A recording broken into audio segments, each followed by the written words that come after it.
Hi, everyone, and thank you for attending our webinar on OpenSciEd and assessment. If you haven't already, and if you just got in, please introduce yourself in the chat. Name and institution, position, what you do. It'd be great to see who's here. Let's go ahead and get underway and maximize the time we have with our presenters. So next slide, please. I'm Kevin McElhaney, Director of Science and Engineering Education Research at Digital Promise. And let's see. Oh, I may have control of the slides.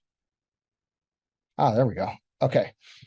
Trying this for the first time, the remote slide control. All right. I'm Director of Science Engineering Education at Digital Promise, and I'm going to make a few brief remarks to frame this event, and then I'll quickly hand it over to our distinguished presenters. We'll have 3 presentations that target both researcher and practitioner audiences. And then the last half hour or so, there'll be a brief synthesis across the presentations, and we'll engage the presenters in some Q&A and discussion. Our presenters are Bill, Carrie, Jill. They'll talk for each about 15 minutes, and Anish will be the discussant. You can think of this session as having like a similar format to a related paper set at a conference if you've ever attended something like that. I don't mean one day, I mean literally 3 business days focus on ultimately it's just a lunch. Okay. So as many of you know, OpenSciEd is a set of NGSS-aligned curriculum materials and teacher supports that are freely available. Right now, all the middle school units have been released. Some high school units have been released, and others are being field tested. And the development of the elementary materials is underway. At one level, we can think of OpenSciEd as an intervention designed to promote student outcomes. But in a research context, it's distinctive in ways that enable it to catalyze education research more broadly. Our goal for this webinar and other activities Digital Promise has been coordinating over the last couple of years is to build and support a community that can advance OpenSciEd-enabled research. So for instance, OpenSciEd's pedagogical model, emphasizing student agency, phenomena-based learning, and consensus building can drive new research on student learning, classroom assessment, and teacher PD. And since the materials are open, they can be customized to test specific design hypotheses, and wide adoption will allow us to study how it's implemented and supported at district or even state levels. And advancing OpenSciEd research will depend on having high quality approaches to assessing student outcomes, both summatively and formatively. So the focus of this session comes from recognizing that a lot of this research is going to go only as far as the assessments will take us.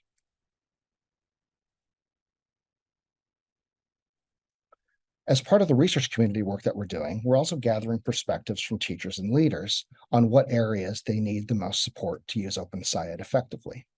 In a survey we administered over this year, both teachers and leaders identified assessment challenges as both frequently experienced and high priority. So for instance, these practitioners point to issues that emerge from the transition from more traditional approaches to instruction and assessment to OpenSciEd's storyline-based approach. I'll pause here just a few seconds so you can read these really fascinating comments.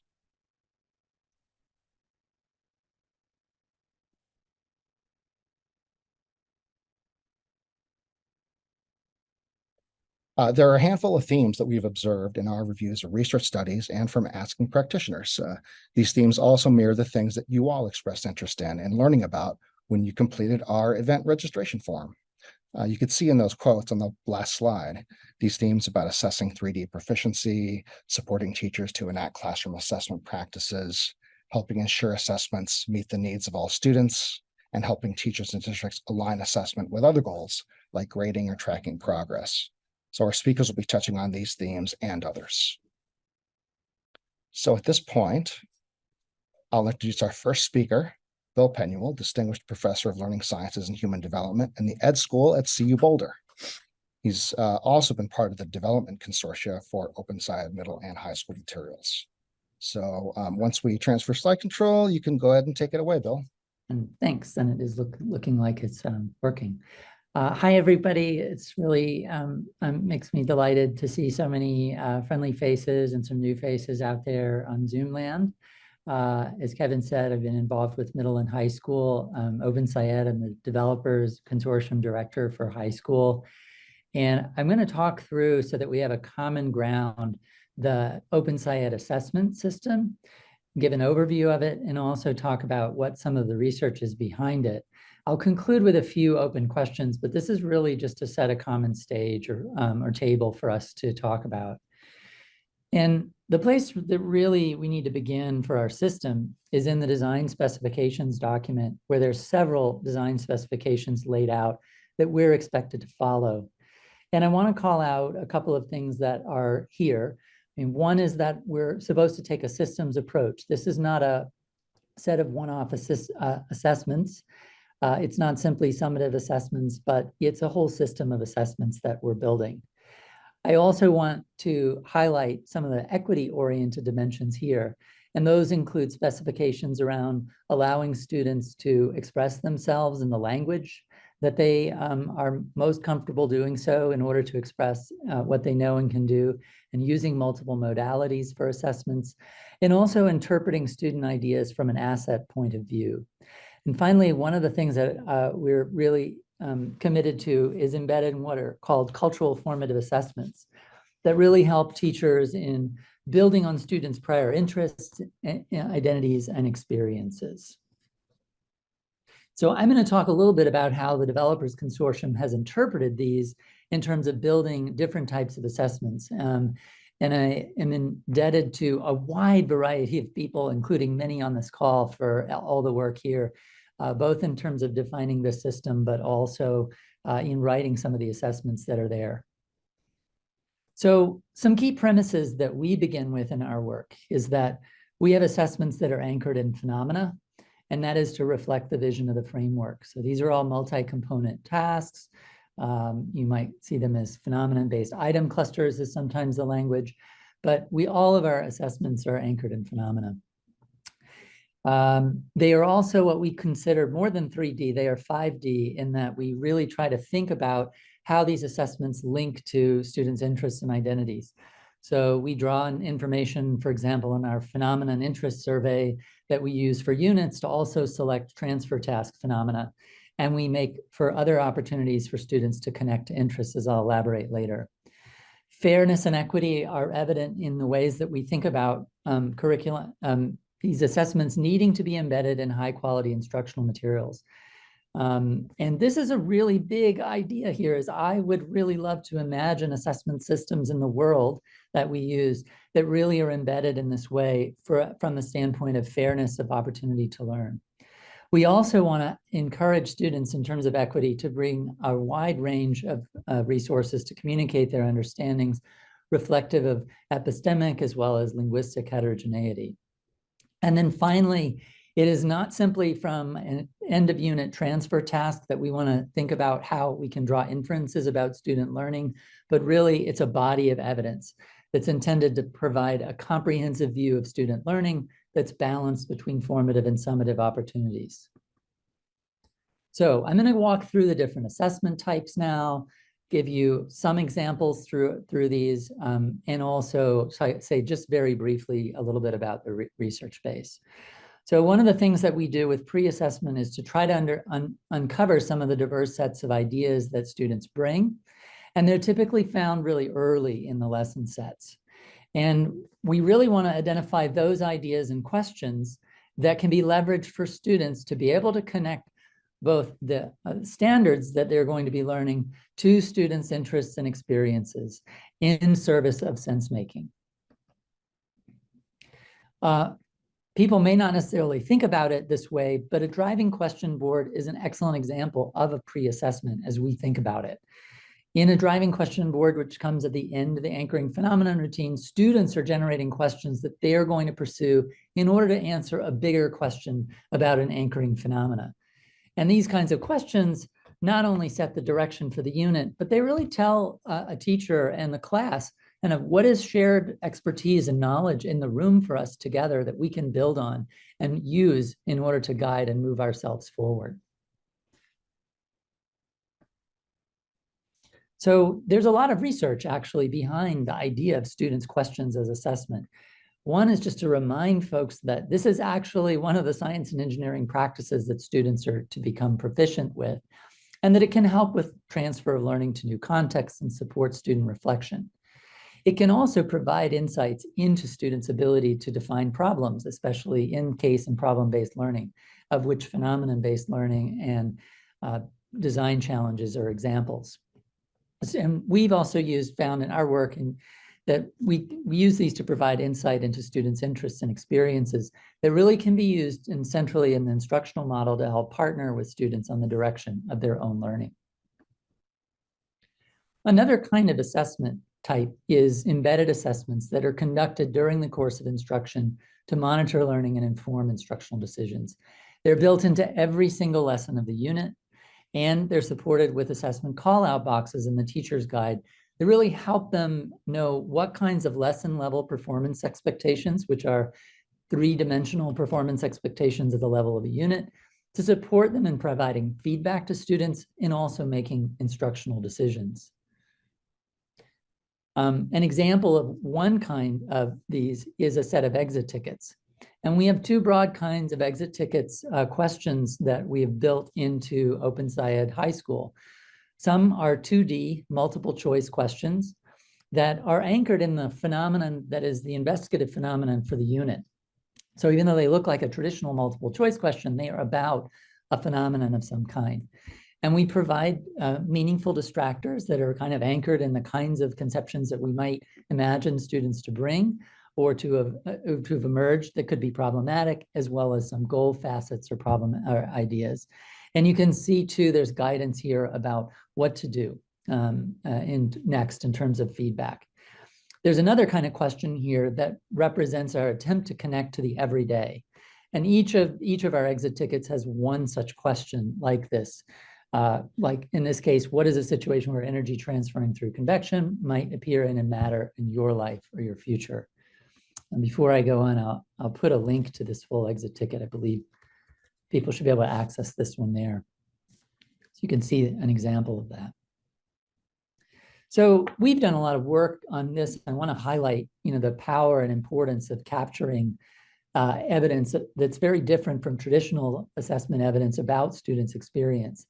And just to name that the framework itself calls for science teaching that builds on students' experience, interests, and identities. So the question is, how would we know that unless we actually get some assessment information related to that? This kind of exit ticket question where we ask kids to reflect on evidence is actually a little mini intervention. There is evidence that when you ask students to reflect on how something connects to their everyday experiences, it actually promotes interest. We've also found relationships between the quality of students' experience and how much they contribute. And also we found those to be linked to scores on transfer tests. And finally, we've been using these in recent work to support cycles of inquiry related to the improvement of coherence and relevance of instruction and monitoring equity in the context of the middle school field test. Oops. So another form of assessment that we have are self and peer assessment. These are forms where students are involved in their own assessment. Students are involved in reflecting on their own learning, but also the engagement of the community and also their growth. And they're embedded usually after important discussions or investigations, could be added anywhere throughout the unit. I know there's this question about what do I do with all the stuff that's in talk? And self-assessment is a way to really get a sense from students about what they might have taken away from discussion. And it provides information about their thinking, their learning process, and growth. Peer assessments happen when students give and receive actionable feedback to support revision. And as part of tasks and investigations, we do this to elicit complex and diverse ideas where not all student work is the same. So we're leveraging difference in perspectives on, for example, explanations and models of phenomena to actually drive learning forward. And that really supports a culture of collaboratively figuring out ideas, knowing where we need to push our thinking more deeply, providing opportunities for feedback and leading into the greater ownership of learning. I didn't include an example here in the interest of time, but there are many throughout. I just want to point out some of the benefits here are that we know that students benefit from being actively involved in the process of assessment, and peer assessment specifically can support learning, metacognition, and self-assessment. But one thing that's really important is that the value of peer assessment really depends on having a supportive social context. psychological safety, valuing diversity of ideas, trust, positive interdependence, and cooperative learning. This is where I think it's important to have the OpenSciEd community agreements or norms in place to be able to make the most of peer assessment. Similarly, with self-assessment, what's really important is for students to be able to know the criteria for quality, where their own knowledge base is, and how to close the gap between the two. So we have checklists and rubrics that actually support students in doing that, just that kind of work throughout. In terms of summative assessments, what those do is evaluate what students have learned at key points of the unit as a result of instruction. They're often at the end of the lesson set as well as the end of a unit. They're three-dimensional and aligned to either a PE or a lesson level PE. And they're really intended to help provide information to determine what students have figured out relative to key elements of the unit performance expectation. I'll just highlight the word element here because we're very much following the guidance that WestEd and Ed Reports have provided around writing assessments to the specific elements of each of the three dimensions. Just as an example of one of these kinds of transfer tasks, this comes from our biology unit. And this one has to do with, as with all of our transfer tasks, what we really are asking kids to do is think about a phenomenon that is related to the one that they experienced and encountered in the context of instruction and has the same mechanisms underlying that explain it, especially with respect to the disciplinary core ideas. But now they have to apply it to a new situation. So in this unit, students have learned about conservation on the Serengeti, and now they're looking at conservation on the Great Plains. A key goal here and why we do this is really to support application of knowledge. And so, and that's really important for generalizability. The NGSS is not just so you can explain a single phenomenon, but actually use these core ideas, practices, and cross-cutting concepts to explain a wide variety of related phenomena. We also know that if you've experienced this three-dimensional learning, there's now strong evidence that you'll perform better on these kinds of tasks. It does present tremendous challenges in terms of ensuring equivalence between tasks if you're trying to design for research. Please check out the paper our team wrote a few years ago about this. We work now and have processes for developing parallel transfer tasks, many of which are going to appear in the revised versions of OpenSciEd high school units, but were used in our OpenSciEd field test. I want to say just a word or two about grading and give a nod to SPILC work in this area and also work that's been elaborated by Washington State teachers related to grading. So we really encourage educators to focus on summative assessment as the context for assigning grades. But one of the things that's kind of a principle for us is that there's so many different local requirements regarding grading. We don't recommend specific grading schemes. Instead, we would say, take a look at these criteria for equitable grading and build a system that is aligned with theory principles of equity, and most importantly, consistent with the theories of learning underlying OpenSciEd in terms of 3D learning or 5D learning. Some open research questions, and this is where I will close, I think is that we don't know, and this is related to what we're doing in our field test research, how sensitive are these kinds of assessments in OpenSciEd to instruction? It's really, a lot of these transfer tests are quite difficult and challenging for students. And we know that they need actually preparation to be able to do well on them.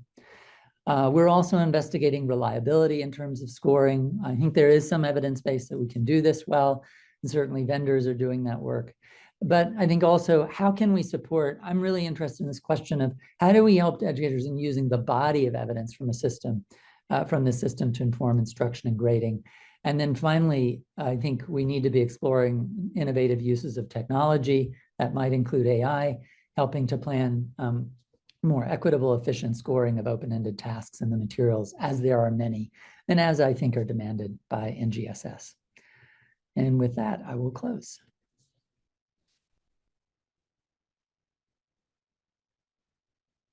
Thank you so much, Bill. That was great. Our second speaker is Carrie Herman-Abel, Senior Research Scientist and Staff Advocate for BSCS Science Learning. And she's going to discuss ways that OpenSciEd will be instrumental to establishing validity evidence for 3D assessments. And I will hand it over to Carrie. And Carrie, I think you have a couple of video links, and I'll be happy to just post those in the chat at the appropriate time. Is that right? Awesome. Sounds good. Thanks. And yes, I see access to the slot. Perfect. So hi, yes, I am Carrie. I'm from BSCS Science Learning. And we recently received this NSF grant to explore the validity of three-dimensional assessments. And so I was just going to kind of go, there we go. Assessment developers, including myself and many of us on the call here, have really struggled to create NGSS aligned assessments. They're much more involved. They assess a broader construct than our traditional, DCI focused multiple choice questions. So they're really challenging to develop to meet the criteria that have been set for them. Students, like Bill said, tend to find them very difficult. They are challenging. They are intensive to kind of write responses or draw models or things like that. And right now there is very limited empirical evidence in determining whether or not these three-dimensional assessments are actually measuring what they are designed to assess. So this lack of empirical evidence is kind of a red flag for educational effectiveness research, because we don't know if the results we're getting is because of the intervention we are giving the students, or it's because of an issue with the assessments.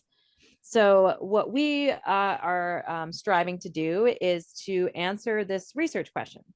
And we want to know, to what extent are phenomenon-based item clusters valid measures of students' three-dimensional science understanding? Carrie, the slide didn't advance. Oh, I'm hitting the arrow buttons and it's changing everything. There we go. Okay, I have to use this. So here's the research question. And so Bill had kind of alluded to these PBICs, which are phenomenon-based item clusters. And basically what they are, first of all, they were the kinds of assessments that were recommended by the NRC in their publication, Developing Assessments for the Next Generation Science Standards. They are a series of prompts built around a focal phenomenon. And students kind of move through this process of learning about the phenomenon, analyzing data, or making observations. And then they make some sense out of all of that and finally end up in some resolution or final explanation. These tasks tend to be summative transfer tasks, which Bill had alluded to also, is that they kind of happen after the learning has occurred, and they require students to apply what they learned to new phenomena that they haven't wrestled with in the classroom. So these PBICs provide opportunity for students to sense making using all three of the dimensions. They try to engage students' interest and attend to their identity as knowers, doers, and users of science. And what's kind of nice is they are very similar to what the students are experiencing in OpenSciEd, where they are presented with phenomena that provide opportunities for them to sense make and engage their interest and identity. So it's really consistent with what they are experiencing in the classroom. I've got just a sample here too. If you want to, if you want to click on the link in the chat, you can actually watch what the students watch when they come to this task. It's a task where we have stacked a little tennis ball on top of a bigger basketball. And when you drop them together, if you see in the video, the tennis ball goes skyrocketing all the way up. And to contrast that, we show them a video of what happens when the balls are dropped separately. And in that case, the tennis ball just doesn't even barely make it off the ground compared to the stacked bounce. So the students are kind of presented with this phenomenon and try to figure out, well, why does this happen? They wrestle with some data. They go through a series of questions that ask them to kind of analyze that data, identify patterns, and kind of make sense of energy in relation to the observations that they're making. And then at the end, they write a kind of final explanation based on all of the evidence that they gathered, why the tennis ball bounces so high when it's stacked, but not when it's bounced separately. I keep doing that. So what does it mean for these kinds of assessments to be valid measures of students' three-dimensional science understanding? Well, in order to be a valid measure, we want the assessment to actually measure what we designed it to measure, right? We want it to measure the targeted understanding. We also want that assessment to function the same for different groups of students. So I have this scale analogy. So if you have a scale is designed to measure a person's weight. If the scale, every time you step on it, measures your weight plus 5 pounds, then you would say that scale is not valid, right? Because it's not measuring the actual weight that you are. When we look at functioning for different groups of students, if that scale for men measured their exact weight, but for women measured that 5 pounds extra, we would call that invalid also, because it's not, the scale isn't functioning the same way for both men and women. And so what we really want is assessments that measure what they're supposed to measure and measure it the same, no matter what group of students you're giving it to. So when we look at validity, we kind of gather a lot of different evidence and we build what's called a validity argument. Pieces of this argument would include gathering evidence that it's measuring what it's supposed to measure. It's engaging the students in the way that we want them to be thinking and processing. So are they using the science practices that we want them to? Are they pulling on those disciplinary core ideas that are useful to make sense of the phenomenon? And again, we want them to function the same way for different groups. And we want that the results of our assessment to be consistent with what we expect from theory. So we want them to be consistent with measures of science understanding, but not be dependent on measures of like reading and writing ability, right? Because we're focused on what they know in science. And we also want them to be sensitive to NGSS aligned instruction so that when students receive instruction, they do better on these kinds of assessments. So one really big challenge that we have been facing as assessment developers recently is ensuring that the students have this opportunity to learn and develop the knowledge and skills being assessed. Because NGSS is such a shift from traditional instruction, many students haven't had that necessary experience with this broad and complex content. So we haven't been able to get a big enough population to really study the validity. So if we would take this opportunity to learn for granted and say, they've had a science class, they've learned some of these dimensional techniques and things, we wouldn't be able to determine whether a difficult task was hard because the knowledge and skills they're trying to learn is really challenging, or because the students never had a chance to practice those skills. And so this is a really important factor in our research. So enter OpenSciEd. It is the ideal instructional context for assessment research. One, because it is storyline and phenomenon driven, which provides sufficient opportunities for students to learn the DCIs, SCPs, and CCCs, and how to integrate those dimensions to explain real world phenomena. So it kind of solves this opportunity to learn challenge. And also based on the field test results that in the middle school has found, not only is there opportunity to learn, but we're finding that all student groups are equally engaged in the learning. So we have equitable opportunity to learn, which is really important for that validity research. Then not only do they have the opportunity to learn, and that opportunity is equitable, it's also very highly rated. So both Ed Reports and Next Gen Science have looked at the OpenSciEd units and given them kind of a seal of approval. It also covers 3 full years of middle school instruction so that we can study assessments that target all 3 disciplines. It's becoming widely used. So more and more students have this opportunity, which helps to facilitate recruitment of schools to participate in our research. And it's also freely available, which is really important to help bring this high quality instruction to a diverse student population so that we can do research on equitable assessment.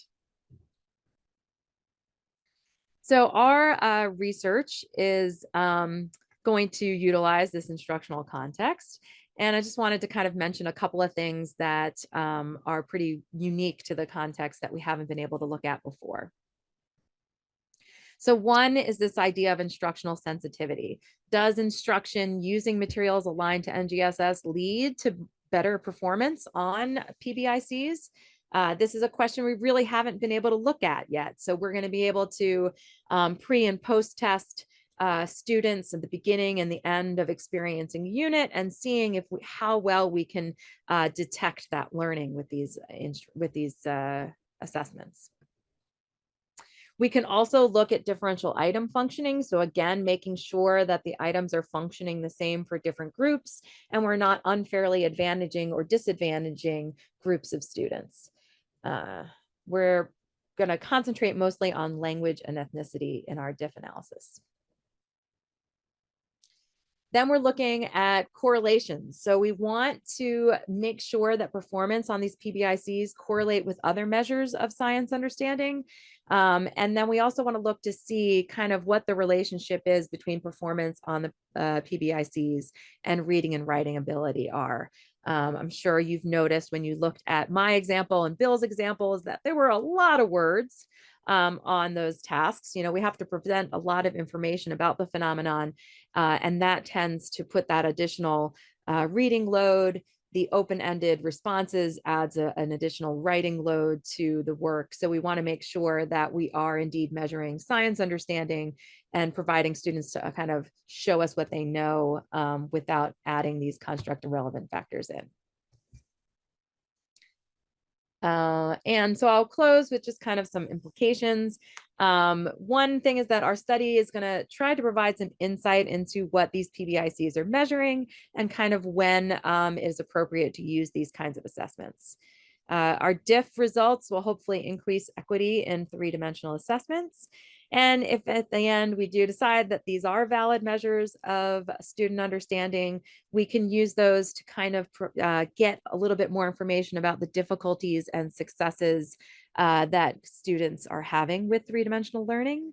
And they will also be very useful in evaluating and comparing curriculum materials or instructional approaches.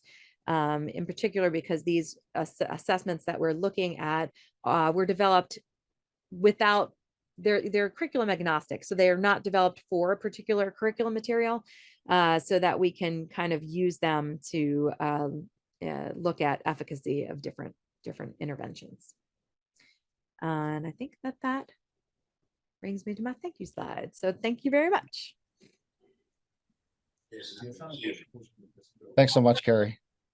Our third speaker is Jill Wertheim, who directs the Scale Science Assessment Center, which is now part of WestEd. And Jill's going to present some ongoing work about supporting and studying teachers' classroom assessment practices. And we'll just take a minute to transfer control of the slides to Jill because she's got some special whiz-bang stuff she wants to do in hers. Can you see my slides now? Yeah. Wonderful. Thank you very much. So I'm going to be talking about leveraging coherent systems of assessment like the one embedded in OpenSciEd for teacher and student learning. And implementation of NGSS, as we know, requires assessments that can provide feedback to teachers and students about progress with three-dimensional learning. But we also know that designing these assessments is really challenging, as well as implementing and interpreting them. And we don't just need assessments that evaluate what students know and don't know. We need assessments that do more, that fully integrate with classroom teaching and learning. And this is because we also have found that learning is really enhanced when teachers pay attention to the knowledge and beliefs that students bring to a task and using this as a starting point for instruction. And this 2015 NRC report goes a little further, saying that teachers should fully incorporate performance assessments into their ongoing classroom work. But this very recent cadre report reminds us that a major hurdle for doing that is that many teachers don't know how to use these assessments effectively. And we need more professional learning that can support them in using assessments in instructionally supportive ways. And so here we have the OpenSciEd assessment system. So this is sort of a map of some of the things that Bill elaborated on, showing the sort of where in one sixth grade unit some of these assessment opportunities happen. And you can see in with the diamonds, these informal formative assessment opportunities are sort of threaded throughout the unit. And so the design of an assessment system like this creates an opportunity for teachers to surface students' ideas and use them to shape instruction. But again, this assumes that these practices are typical in science classrooms.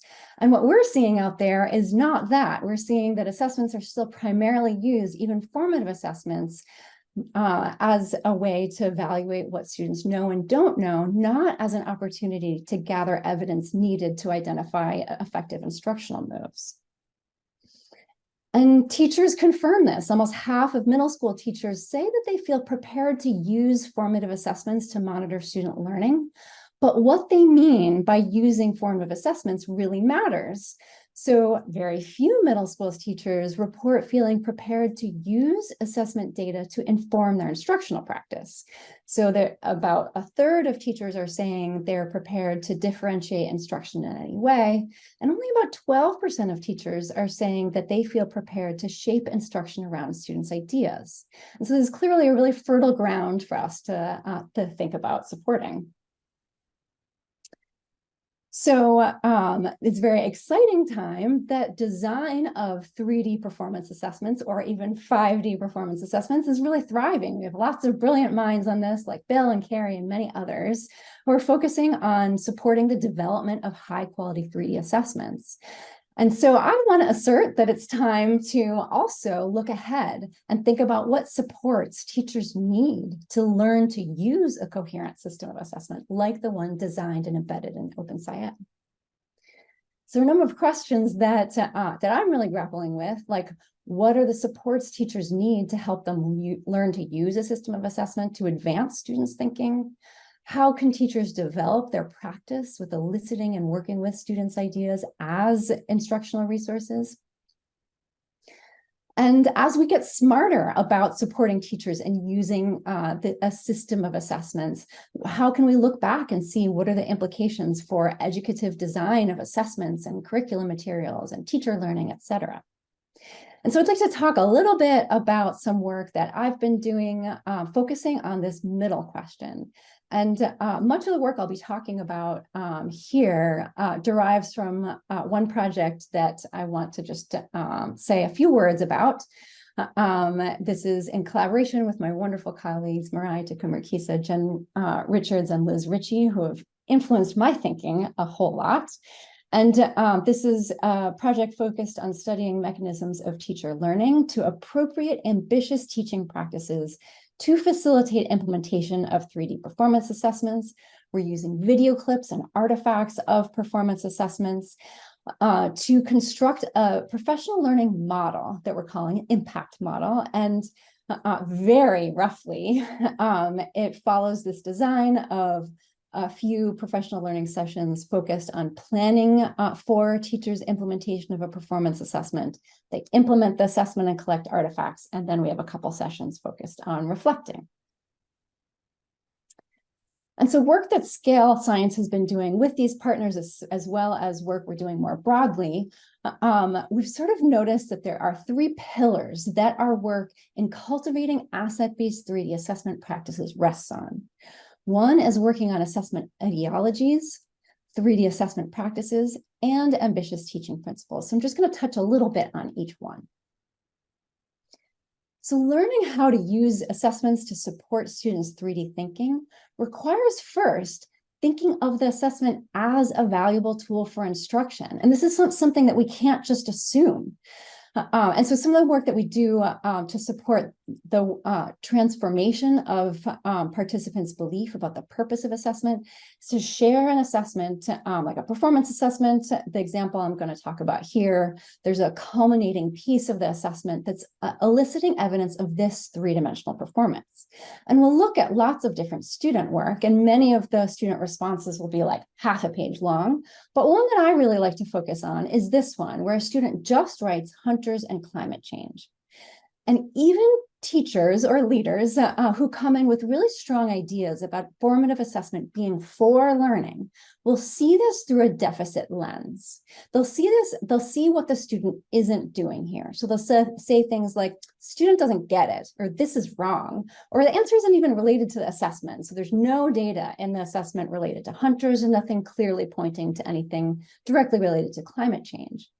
And so as we work with participants around developing an asset-based lens that positions the assessment as an instrument for providing critical information, for helping the teacher figure out what next steps will be most effective, they'll start saying things like, well, the student is making a claim that's relevant to the problem. And they'll say things like, the student may be giving us ideas about their own experiences and interests. And by taking this asset-based lens, they start seeing this really brief response as having a whole host of instructional implications that will help the teacher identify what the student is already making progress on and what really effective next steps could help bring them forward. And so as teachers start shifting their ideas about what even they're trying to get from the assessment, they also need support in using the assessment in new ways.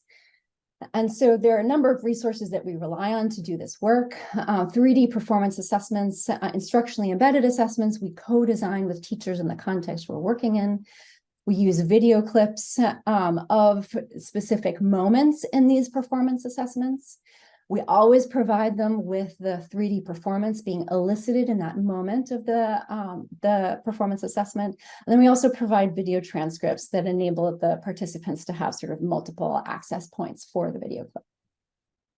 And so an example of the kind of thing we'll do with these resources, we'll share a piece of the assessment, we'll look at a piece of the assessment together. So for example, in this performance assessment, students are looking at sets of data and trying to think about how the proportion of traits in a population are changing over time.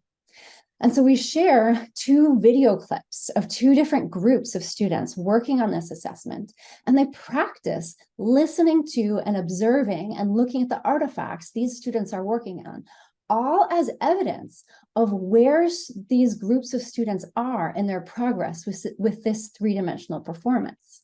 And so, for example, with these 2 video clips, the teachers notice that both groups are showing evidence of using the cross-cutting concept and the DCI. You can see them sort of colored in the responses here.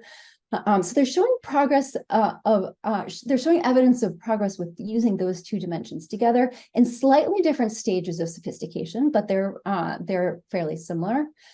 Where they really are just noticing distinctions is how the 2 groups are using the practice. So they notice that group A isn't yet using evidence from the graph to support their explanation, whereas group B is using evidence, but they're not yet thinking about it in terms of the mathematical representations. They're not yet talking about the data in terms of percentages or ratios. And so again, by treating the evidence of learning really seriously as rich information that can guide instructional moves, the teachers start noticing very clear implications of how they can provide next steps that are differentiated based on sort of where each group is with their progress with this three-dimensional performance. And as teachers develop this practice with recognizing the assets students are using to engage in their sense making, we introduce ambitious teaching principles as tools to work with these assets to advance students' thinking. And so this is an example where we introduced the ambitious science teaching principle of sense making is made visible to identify strategies for supporting students in leveraging each other's strengths as resources. So in this example, we pose the question, what are some strengths that the groups could offer each other? So the teachers had watched these video clips of two different groups grappling, who are in the same class, they're working in the same time, on the same moment, the same element of the performance assessment. And we asked them to first analyze sort of where they are in their progress with the three-dimensional performance. And the teachers are going to use that to figure out what are some strengths they could offer each other. And in this case, the teachers noticed, well, group B is really trying to understand the data from the graphs, and group A is really trying to construct an argument. And so if we think about strategies for making the work that each group is doing visible to each other, and sort of creating opportunities for them to access and work with each other's assets, we could think about ways to support them in learning from each other and advancing their thinking. And so now turning back to the OpenSciEd system, we can now view this coherent system embedded in an instructional sequence as an instrument for actually studying how to support teachers in using embedded assessments to elicit students' ideas, work with them, and then sort of check and monitor how that work is going and identify additional opportunities to elicit work on and advance students' thinking. And so this embedded assessment system becomes of like this context that we can use to study what a coherent system can be, how it can serve teaching and learning, and at the same time, give us some feedback about how that is actually advancing students' thinking. And so OpenSciEd, in a lot of ways, offers this ideal context for addressing some of those big questions that I posed earlier. So when we think about the supports teachers need to help them learn to use a system of assessments, we can use this embedded system to learn about what it offers for teacher learning, what it offers for student learning. And it creates this like really rich context for us to learn about what a coherent system of assessment can do. When we also think about OpenSciEd being rolled out nationwide and all of the opportunities teachers have to elicit their students' ideas as well as their cultural and linguistic resources and work with them, honor them, and use them to shape instruction, we then start needing to think about, well, there are all these opportunities embedded in the instructional materials. What would it mean to meet the demand of supporting teachers in using them as intended when they're being rolled out nationwide? So it opens some interesting questions to study about scale. And again, as we start getting smarter about what it means to support teachers in using a coherent system of assessment, how does that then feed back to all these questions about how can we create more educative designs embedded in the assessments, embedded in the curriculum, et cetera? And what can studying these materials around OpenSciEd tell us about the supports and structures that surround the curriculum materials? And that we might need to know more about, like what kind of learning do school and districts leaders need to engage in to be able to support meaningful implementation and use of this coherent system. So I leave all of you with these questions and look forward to seeing how everyone can find ways to answer them. So thank you very much. And I will stop sharing here. Oops.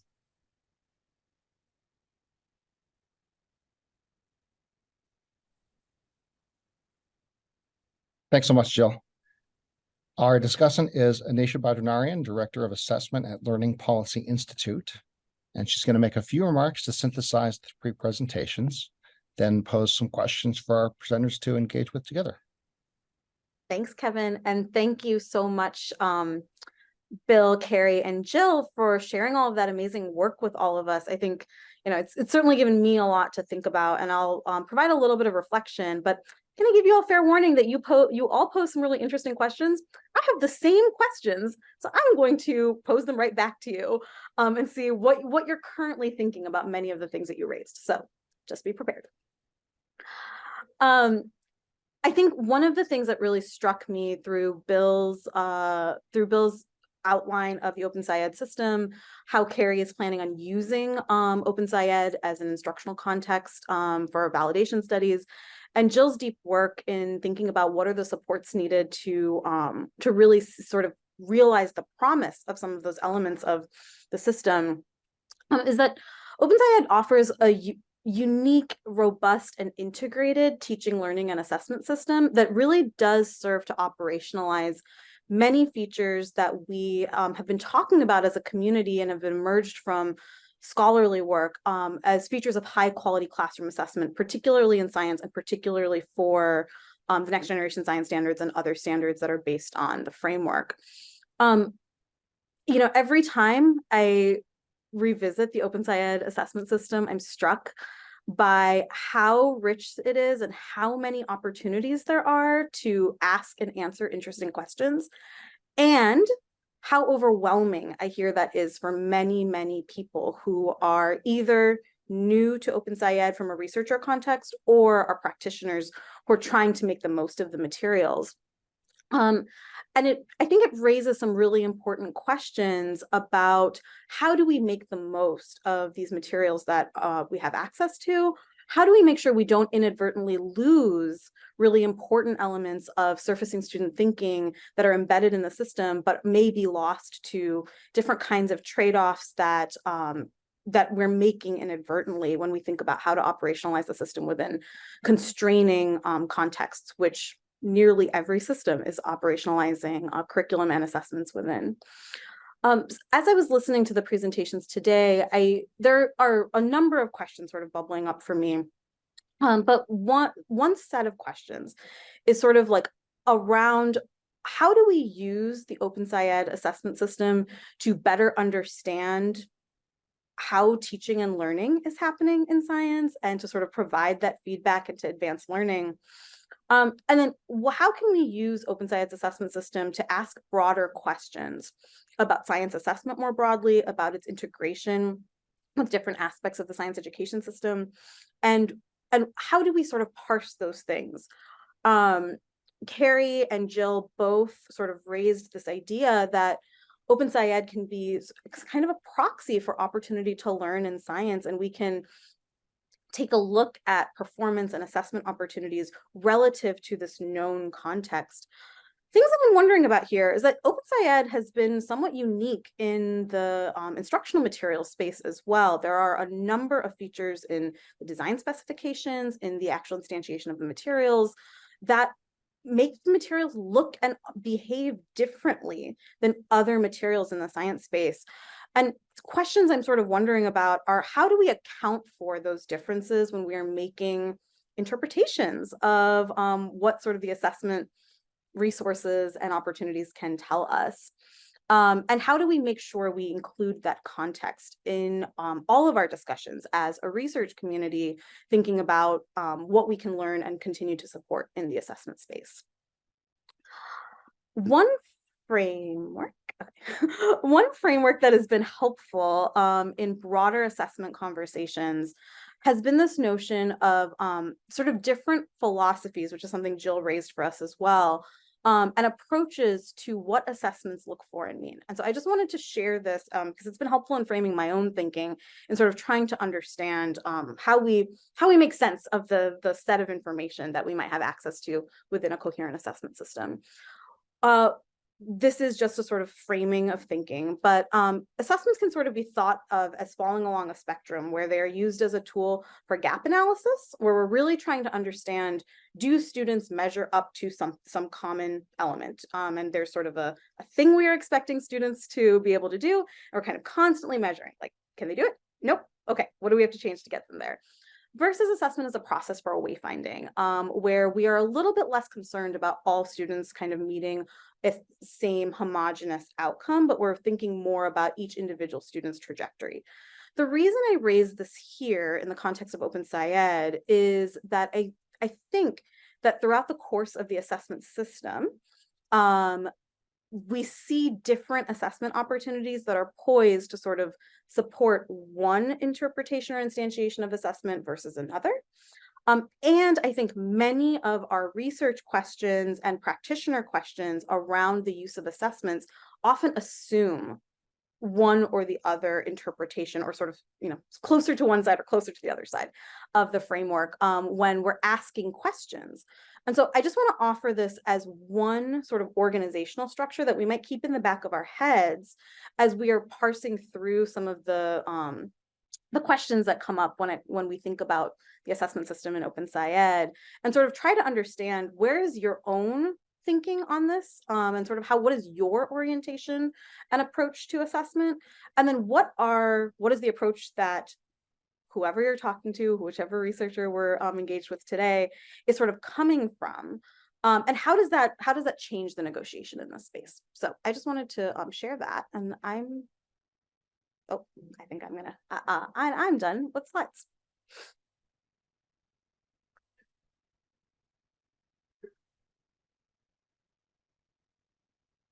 And so I think now we're going to move into a quick discussion with my colleagues, Bill, Jill, and Carrie, to talk a little bit about some of the things that that we've all been sharing, and to get a little bit deeper into the weeds. Kevin, do you want me to pause while, do you want me to just move right into the moderation? I hadn't planned to introduce this part. I think this is all you. Okay, great. So, I'm going to try to organize our conversation today by starting with some asking the three of you to reflect a little bit on the existing system and sort of what we see and learn, and how we might think about trade-offs within the existing system, and then sort of expand out to what can we learn about assessments and curriculum more broadly. I'm going to try. We'll see. I'm going to take it where the conversation goes a little bit. But one thing that I was thinking about as y'all were talking, Bill, you laid out a really beautiful system of what the assessment system looks like in OpenSciEd. And Jill, you showed us some really amazing thinking that can happen with teachers when they're given the right supports. And I think many of us have been in a position to understand that in the vast majority of districts and schools, teachers have extremely limited time for professional learning. We're hearing that they are often making changes to the assessment system, like cutting out tasks, skipping certain kinds of activities that may fall into those really productive formative assessment spaces, things like that. And so I'm wondering if you can reflect a little bit on, in these resource limited spaces where we don't have unlimited providers of professional learning or unlimited time and resources for accessing professional learning, how can we help educators, or what would be your message to educators to think about, how can you get the most out of the materials when you may not have access to the deep professional learning? And Bill, I think I'm going to start with you, since you sort of laid out the system, and then open it up to Jill and Carrie to weigh in as well. Sure. I appreciate this question. And it's definitely something that our different teams have been working on. And Carrie and I are on a big project that is a pretty intensive process for engaging teachers in learning how to design assessments. I think, thinking about different kind of levels of involvement in looking at assessments together for PL could be useful. So at a very first level, really helping teachers to notice critical features of the tasks that are already written. I think that can be done in a time-limited fashion, and we have some evidence that teachers can actually begin to see at least three-dimensionality in tasks in a way, and kind of recognize the differences, and potentially also see the alignment to particular standards. I think a next level up, if you have more time, is to think about adaptation of tasks. And there's so many different things, levels that can take place. So adapting a transfer task is quite hard, but maybe playing around with learning how to write an exit ticket is maybe a little bit less hard to do. And then I think the most intensive, we know, is for teachers to learn how to design tasks. And some really want to do that because they want that capacity to do that. And we have some evidence of knowing how to do that and having some success in developing professional learning for that. So I'd still make a plea for greater investment in professional learning, which is a system level issue, right? And I think that's really hard, just to acknowledge the moment of the pandemic, and that we're still in learning loss land, that that's driving conversations about professional learning for teachers in science. And so we just have to kind of recognize that that is a reality that we're all facing in this too. Thanks, Bill. Jill, do you want to weigh in?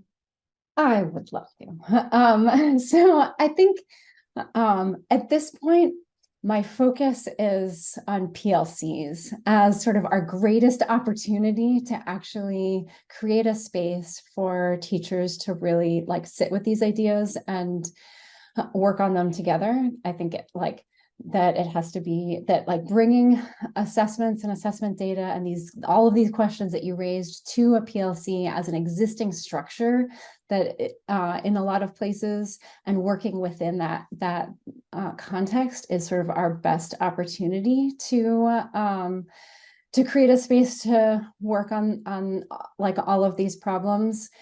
As I've been sort of working in that space, it's become clearer how like involving administrators and leaders in some aspect of that learning is critical as well. And in terms of like building some common understanding of the value of spending that PLC time working on this sort of approach to assessment and like teacher sense making about assessment.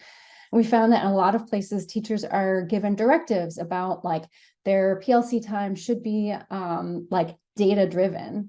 And so we sort of open that up and say like, well, that doesn't have to mean the like statewide summative data. That actually can mean data coming directly from classroom assessments. And I think there's sort of like the problem of the scale of professional learning that is sort of needed to really support this work is one that keeps me up at night. And this is sort of where I think there is, like, it has to be done within existing structures, because you're not going to get anywhere fighting for, year-long sustained PL outside of that structure. But I think there's a lot of opportunity there.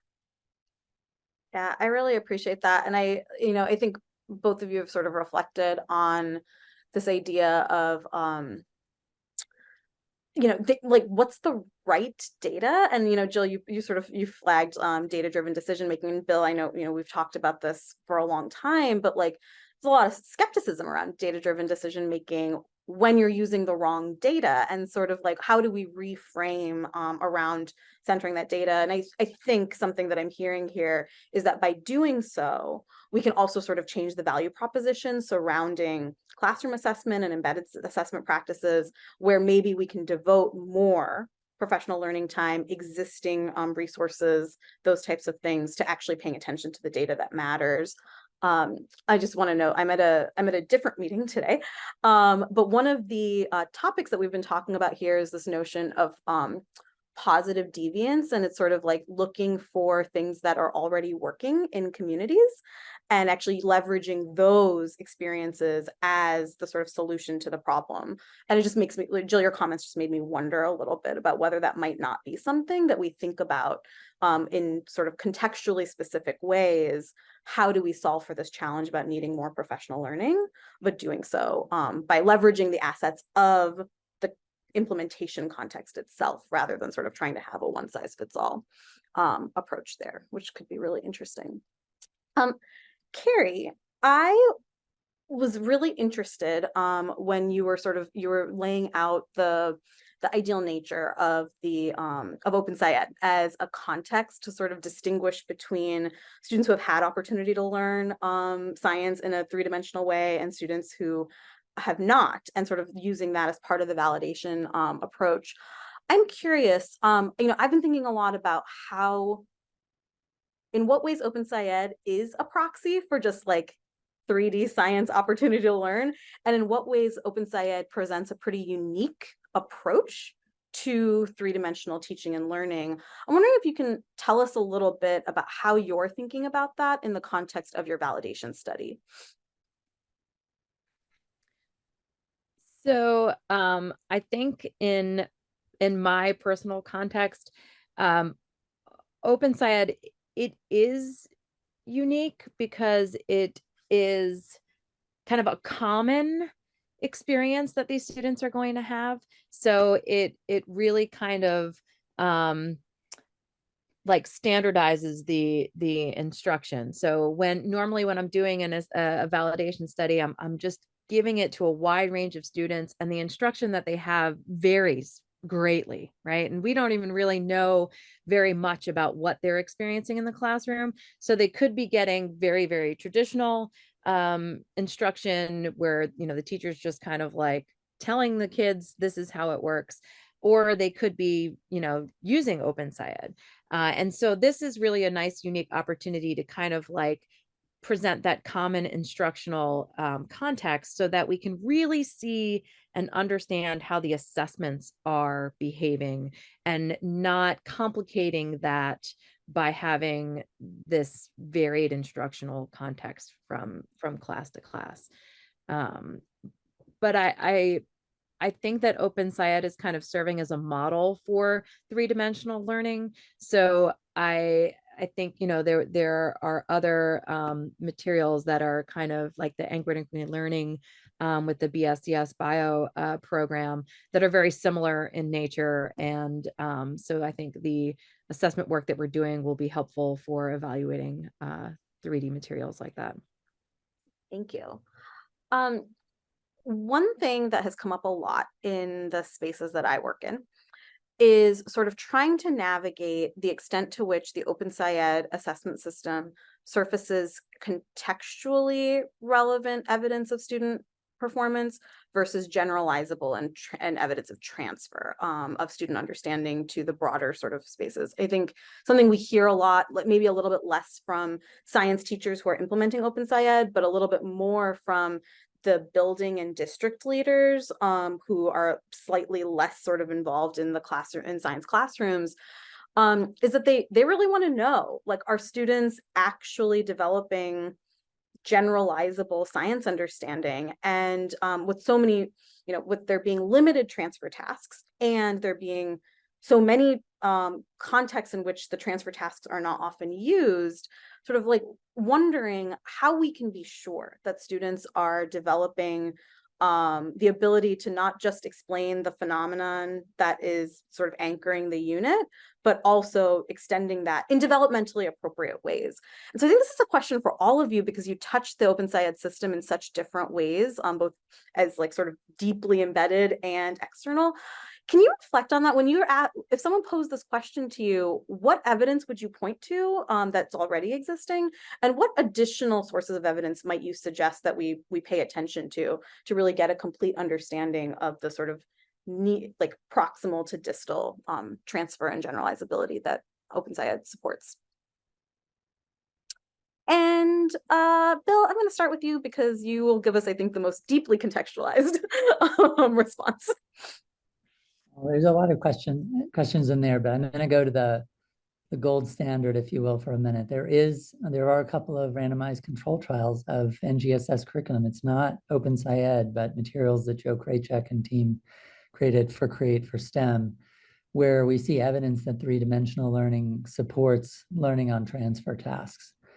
But that leads into, like, I think that where the key source of evidence has to come from our transfer tasks. And I think they still need to be proximal transfer tasks. And it's not really a trivial matter to figure out what is a proximal transfer task. because we don't have good frameworks for thinking about what are clusters of similar phenomena that really require and use the same mechanism to explain them. Because that's really the heart of finding a similar or equivalent or a related transfer, a related phenomenon that really does test for generalizability, generalizable knowledge or transfer. And nature just doesn't come like lined up to the three-dimensional PEs that are articulated in NGSS. So we're not going to find, as we try to do, a correspondence between a phenomenon and a single or even a two PEs. We're going to be putting things together, and that's also really hard, because also that means even finding related phenomena that are clusters are difficult. But that is not to say that I want to go back to the findings that, yes, we do have some evidence of this. And I think the other thing that I think is really key is preparing students for transfer. We can't rely on kids to notice similarities between phenomenon that they're studying and the phenomenon that we present on a transfer task. And all of the research on transfer tells us that kids actually need to be prepared to do that. And so I really like some of the work that came out of the Washington SPI-LC work that you and Sarah led around a transfer task routine, that actually introduces and helps prepare students the first time they see this kind of thing to be able to do well. So I think those are just some considerations, I think, for how we both prepare students for transfer, and then on the other end, what evidence is there that three-dimensional learning can actually produce this kind of generalizable knowledge. Thanks, Bill. Jill or Carrie? Jill, go ahead. Well, I mean, Bill, I think directly answered your question much better than I could, but I wanted to build on this idea of supporting transfer a little bit. And some of the things that we've seen, I work mainly in contexts where OpenSciEd is just one of the sets of instructional materials. They're much more heterogeneous. And so we see some comparisons of when students are engaging in a transfer task, how students who are from an OpenSciEd classroom engage with that in different ways, and teachers engage with it in different ways to prepare them for that transfer.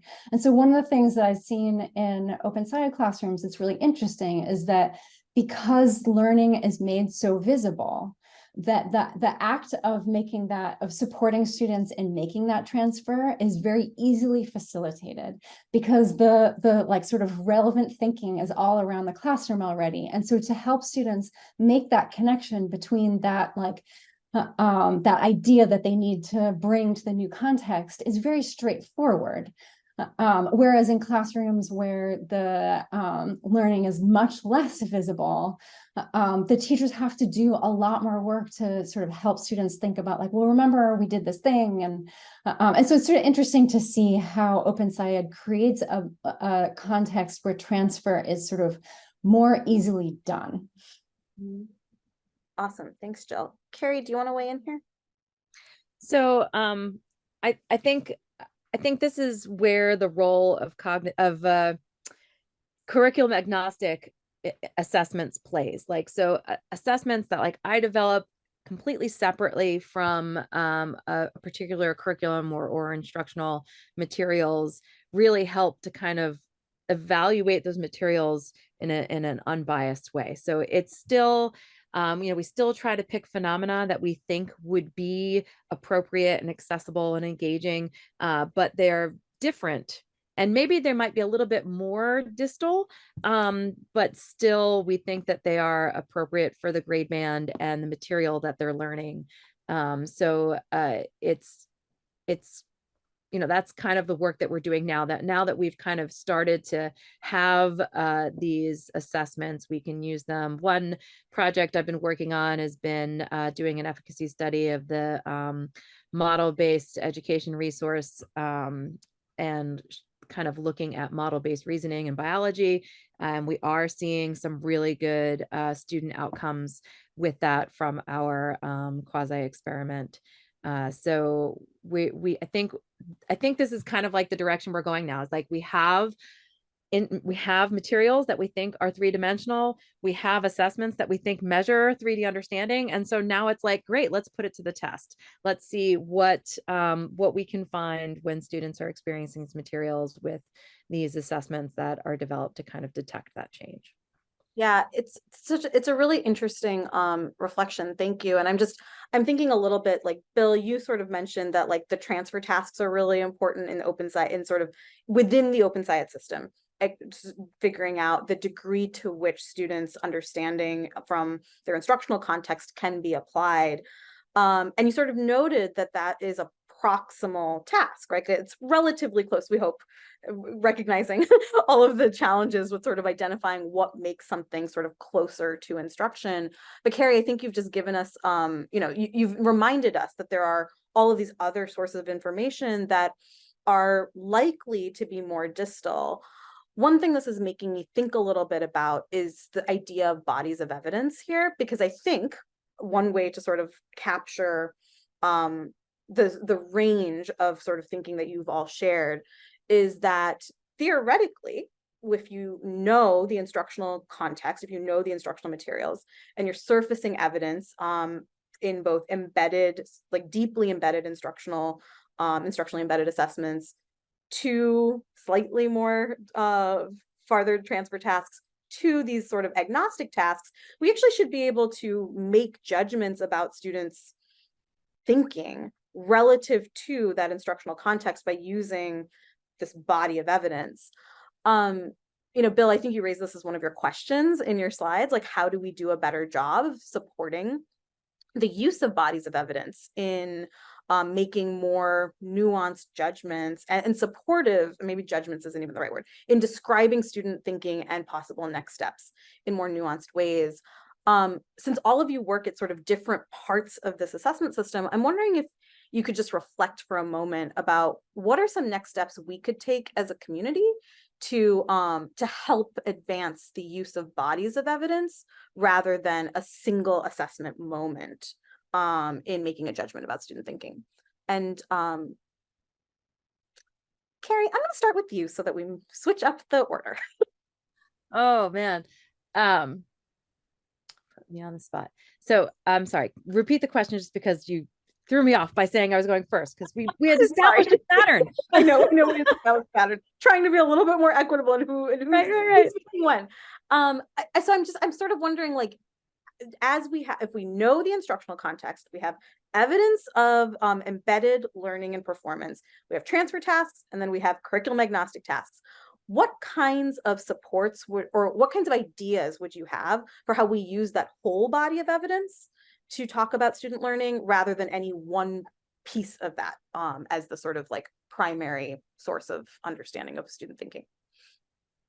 So one thing I think I would say is that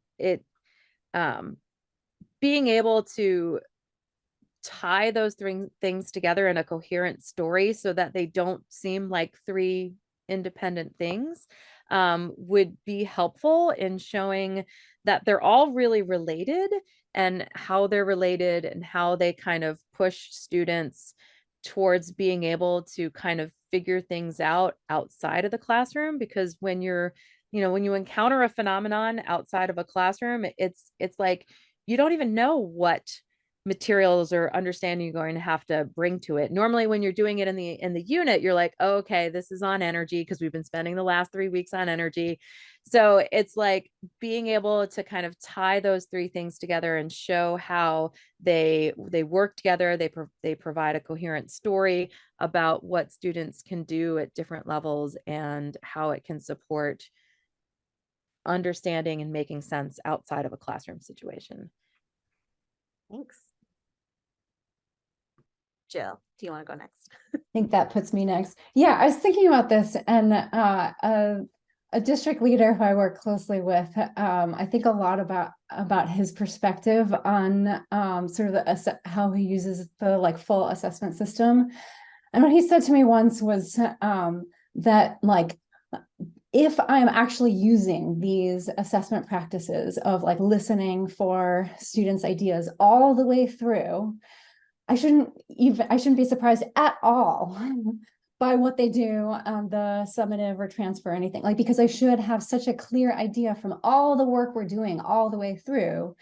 And so, so when I think about your question, I was immediately going back to like thinking about how like someone with a really sophisticated assessment habit of mind would use a system like that.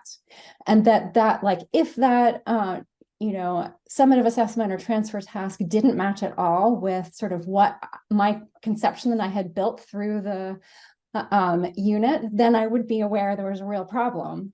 But that's sort of a check for me of like, if I'm actually taking on these assessment practices as part of teaching and learning, that those additional assessments may become a check, but become much less informative. So that's all I'll let Bill go. Thanks, Jill. You know, I think one of the things, going back to your wayfinding versus kind of standardization, is beginning with this orientation. If we want to move people towards more looking at a body of evidence, we want to first begin with, what are we using that body of evidence for? Is it, you know, for a summative purpose, or is it to really help us understand how to support an individual's learning trajectory or a class's learning trajectory? And I do think there are metaphors that we've had, you know, in the past, portfolios of assessment, student learning objectives as an alternate method of evaluating teaching, where if we figured out some good ways to support the gathering and cultivating and curation of those kinds of resources, it could be useful. I think a key obstacle, and this is where I think we're a long way from being able to do this well, but I think that we need some tools to help us automatically score all of these open-ended items. You know, these are generating, and we want those open-ended items. Like, we cannot have all multiple choice questions and get to the vision of the framework. I believe that's impossible. Because we need to see kids producing explanations and models in order to learn how well they're meeting the standards. But in order to do that in a classroom, teachers are going to need much better tools to help with scoring rubrics. And I would not jump these things into ChatGPT. I think that we should be super worried about matters of equity, and in particular, the forms of language that we privilege. I think it will be very hard to get this right. And this is one thing I want to just underscore, is that we tend to not just sort of prefer canonical science explanations, but canonical science explanations that use big words. And I think that's not in the spirit of the NGSS to require that. And it will result in in reproducing inequities that are specific to language and all the things that go with that, if we don't worry about that as we build these kinds of automatic scoring systems. Thanks for noting that, Bill. And I think there's a couple of things I just want to underscore in what you all said here about this. I think the one thing I heard was that the sort of the purpose, the orientation to why you're using the body of evidence really matters. And I think one of the reasons that I heard you all say that it matters is because it does tell us a little bit, like, Carrie, back to your point about the story to tell. No story can privilege every single piece of information and every single inference equally. That will be very convoluted and no one will know what the story is. But sort of having that orientation, I think, helps us sort of say, these are the things that we want to prioritize. And if those are connected back to, Jill, to some of the things that you noted, like the important instructional shifts that we want to see, the instructional practices, that can sort of help us use the body of evidence toward something really productive. And that shifts if we're trying to get something summative. Bill, you raised for us a really an important concern around making sure that as we leverage technology, we are not only centering equity in our work, but that we are actively sort of trying to disrupt the potential inadvertent inequities by understanding what those both technologies, but also, you know, human-based systems will lead to. So thank you for noting that. I think I maybe have time for one more question before I hand this back over to Kevin.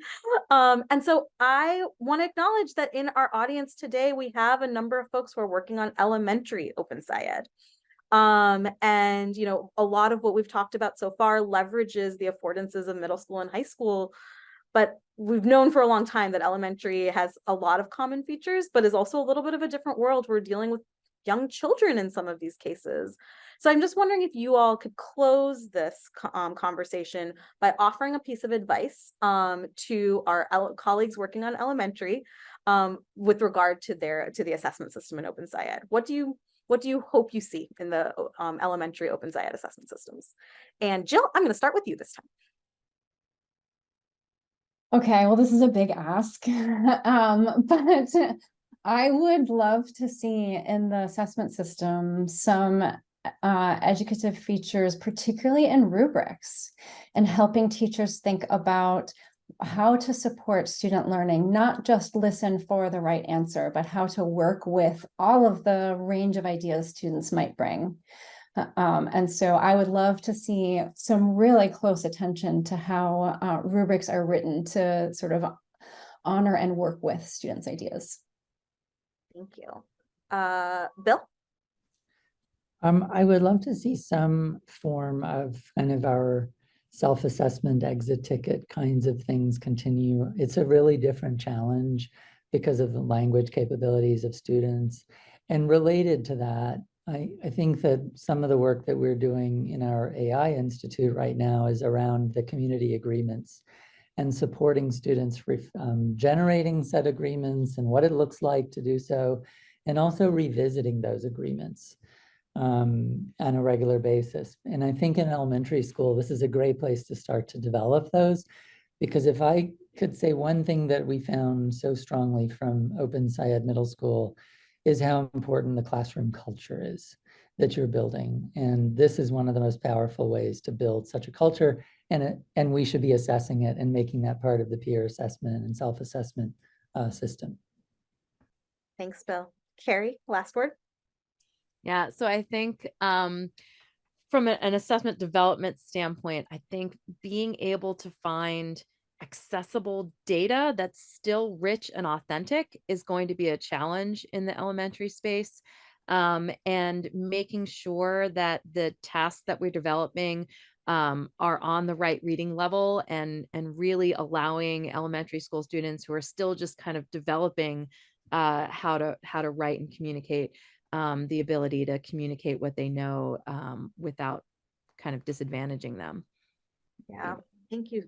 Thanks so much for that, Carrie. I think, you know, it's a thing that I've been hearing a lot about is how can we be more intentional about building disciplinary literacy practices in science, like building the ability to read and write in science is an important part of the teaching and learning. And I think that will be so critical in elementary.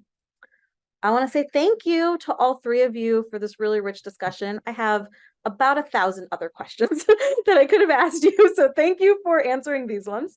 And Kevin, I'm going to turn it back over to you. Thanks so much, Anisha, for facilitating that amazing conversation, which generated also a lot of rich insights in the chat from others in the meeting. We should be able to grab the resources that were posted in the chat and share them out. So before everyone jumps to your next meeting, I want to say a few words of thanks to our 4 speakers, of course, to Jim Short and the Carnegie Corporation of New York for funding this work, to Jim Ryan and the OpenSciEd team for their ongoing support, and everyone in the community who has given us their input on how we can help advance OpenSciEd research, whether that's a survey or conversation or input forum. Our goal is to respond to the needs of the community, so please continue to tell us how we can help. And in terms of what's coming down the pike, we have our 3rd informal meetup scheduled for a month from today. It's a place where you can bring your own ideas or needs and hold self-directed conversations. So we hope to see some of you there. And later this year, we'll be announcing a seed funding opportunity to support researchers in getting new OpenSciEd research ideas off the ground. So please look for updates on these things in our forthcoming newsletter. And that's it. Thanks so much for attending, and we will see you around the community. Take care, everyone.